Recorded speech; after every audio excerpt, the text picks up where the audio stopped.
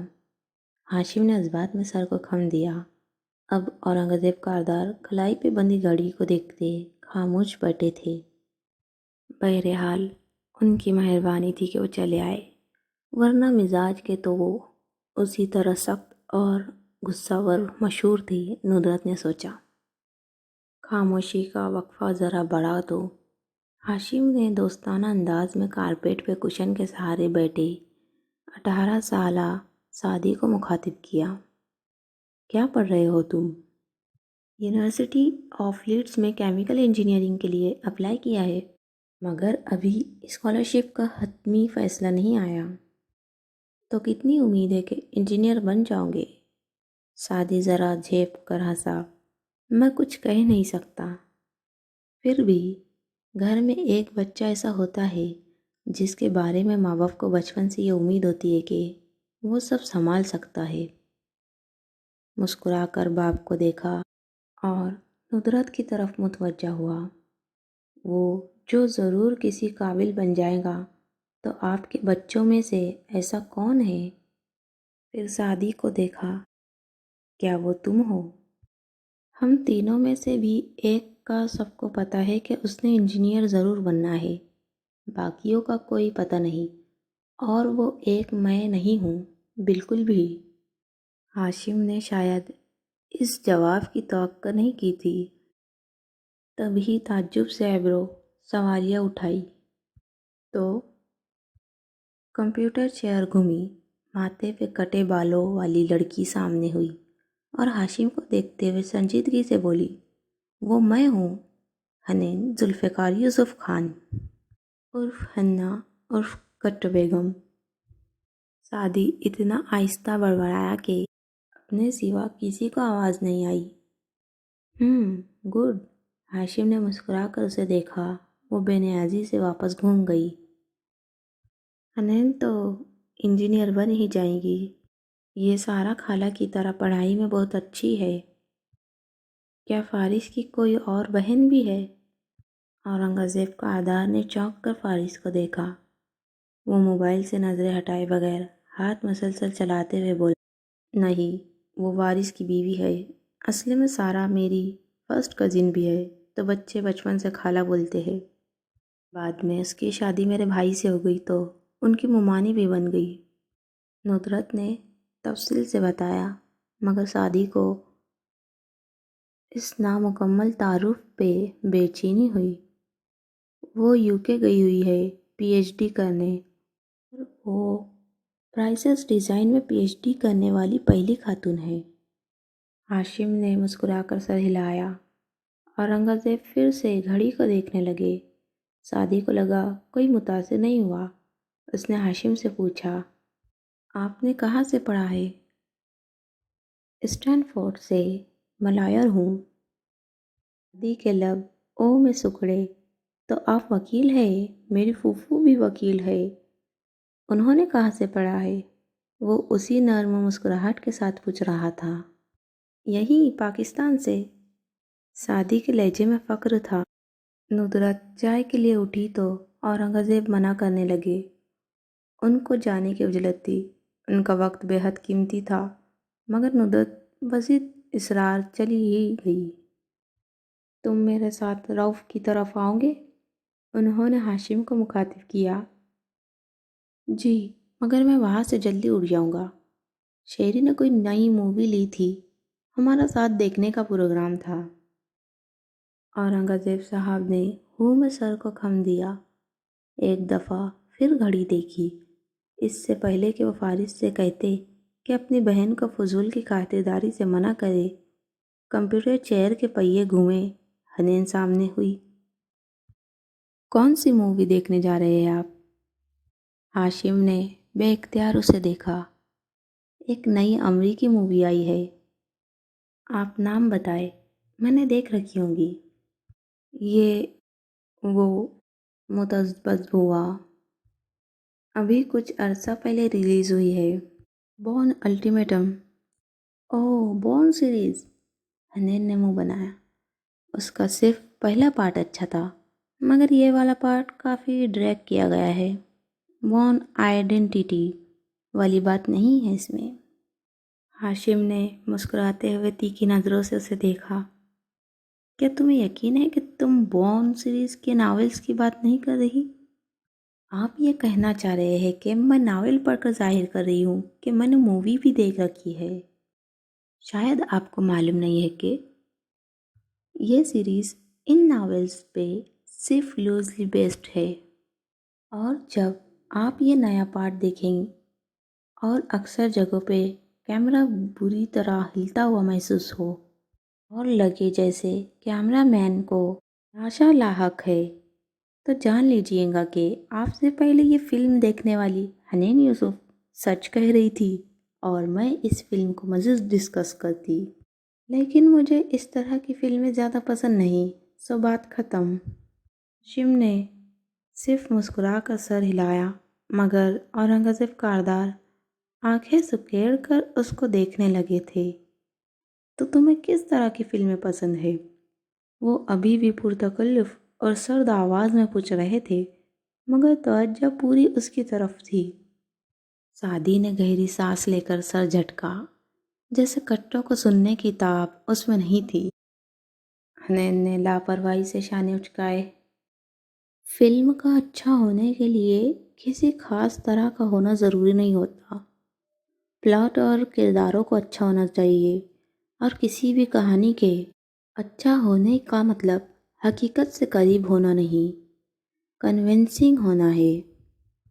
مجھے ایسی امریکی فلمیں نہیں پسند جن میں ہیرو مار کھا کھا کر بھی نہیں مرتا، مگر ڈائی ہارڈ مجھے بہت پسند ہے۔ مجھے ہارر فلمیں بھی سخت ناپسند ہے، مگر دی رنگ بہت اچھی ہے۔ جادوئی فینٹیسی تو مجھے زہر لگتی ہے، مگر ہیری پوٹر اور لارڈ آف دی رنگز کی کیا بات ہے۔ سائنس بھی بہت بور کرتی ہے مجھے، مگر آئی روبوٹ میں بار بار دیکھ سکتی ہوں۔ سائیکو تھرلز سے تو مجھے چڑ ہے، مگر سائلنس آف دی لیب میری فیوریٹ ہے۔ پیریڈ فلمیں بھی بعض اوقات بہت مصنوعی ہو جاتی ہے، مگر گلیڈیٹر، پیٹریٹ اور بریو ہارٹ میں میری جان ہے۔ وہ تب خاموش ہوئی جب چائے آئی اور اورنگزیب صاحب نے کپ پکڑ بھی لیا اور گھونٹ بھر بھی لیا۔ دیکھ ابھی تک وہ اسی کو رہے تھے۔ تو پھر تمہیں آخر پسند کس طرح کی انگریزی فلمیں ہیں؟ کس نے کہا مجھے انگریزی فلمیں پسند ہے؟ ہالی ووڈ کی ہر فلم اب ایک جیسی لگنے لگی ہے۔ میں تو ایرانی، کورین، چائنیز، تائیوانی اور اسپینوی فلمیں دیکھتی ہوں زیادہ شوق سے، اور ہسپینوی بھی، وہ جو اسپین کی نہیں بلکہ کولمبیا کی ہسپینوی زبان میں بنی فلمیں ہوں۔ ہاشم نے باپ کو دیکھ کر مسکراتے ہوئے پوچھا، اور ایک لائق اسٹوڈنٹ کو فلمیں دیکھنے کا فارغ وقت کیسے مل جاتا ہے؟ کس نے کہا کہ میں اپنا فارغ وقت صرف موویز پہ لگاتی ہوں؟ مجھے تو کمپیوٹر گیمز زیادہ پسند ہے۔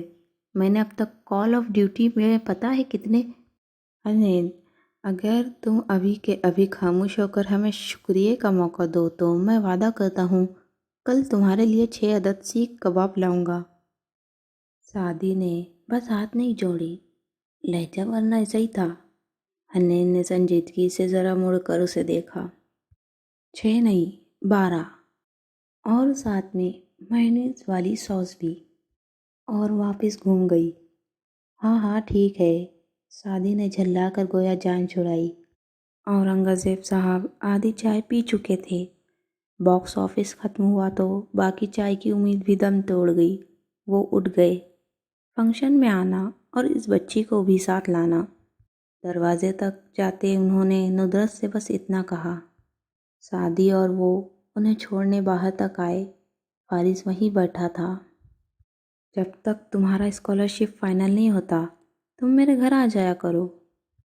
میری اسٹڈی تمہیں ضرور متاثر کریں گی اور تم وہاں بیٹھ کر کچھ پڑھ بھی سکو گے۔ ہاشم نے کار کے ساتھ کھڑے سعدی کو جب یہ بات کہی تو اس نے اسے عذرائے مروت کی جانے والی پیشکش سمجھا۔ آخری خدا حافظ سے پہلے جب ہاشم نے دہرایا تو سعدی نے بھی مسکرا کر آنے کا وعدہ کر لیا، گو کہ اسے بالکل بھی نہیں لگتا تھا کہ وہ کارداز کے وہاں جائے گا، اسے غلط لگتا تھا۔ اگلا ایپیسوڈ انشاءاللہ آپ کل سن سکیں گے۔